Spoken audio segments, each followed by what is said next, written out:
It is a sad day for Ukraine and its citizens.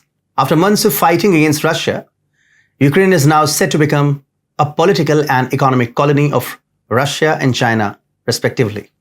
Namaste and welcome to a fresh new episode of The New World Order with me, Atul Mishra. Let's begin. US and European countries have poured billions of dollars in aid and weapons to the war as a bait to instigate Russia. After Sweden and Finland ditched NATO, it is that in the army general. However, the puppet king, consumed by power and fear The Russian-backed forces have almost won the war in Ukraine, and a pro-Russian government looks likely to be established soon. This means that the country will now be under the control of the Russian government with no say in its own affairs.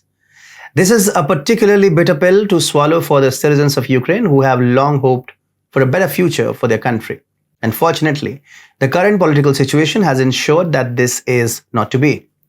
Officials from Ukraine have long urged Beijing to use its clout in Russia to aid in putting an end to the conflict.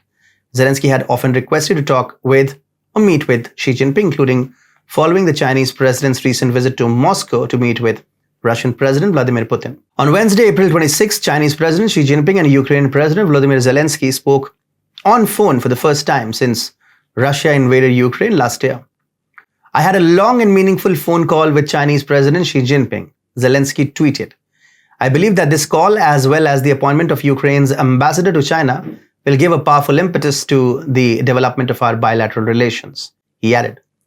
Zelensky's spokesman, Sergei Nikiforov, said in a Facebook post that the discussion lasted for almost an hour, adding that he would reveal details later. At the time of publication, no information has been released about the precise content of the conversation. The workings of Ukraine's new administration are undoubtedly being discussed, and Zelensky must have asked Beijing to maintain his position as president.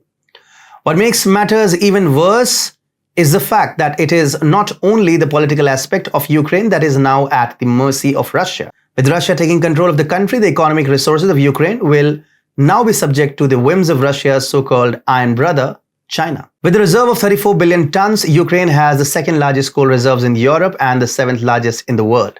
This will give China access to an immense amount of resources, and it is likely that the country will take control of the coal reserves, using them to further its own economic interests. In addition to this, Ukraine also has a large amount of gold in storage, with 36 tons of gold reserves in storage, according to the World Gold Council. This gold reserve makes Ukraine an attractive target for Russia and China, and it is likely that the two countries will take control of the gold reserves for their own purposes.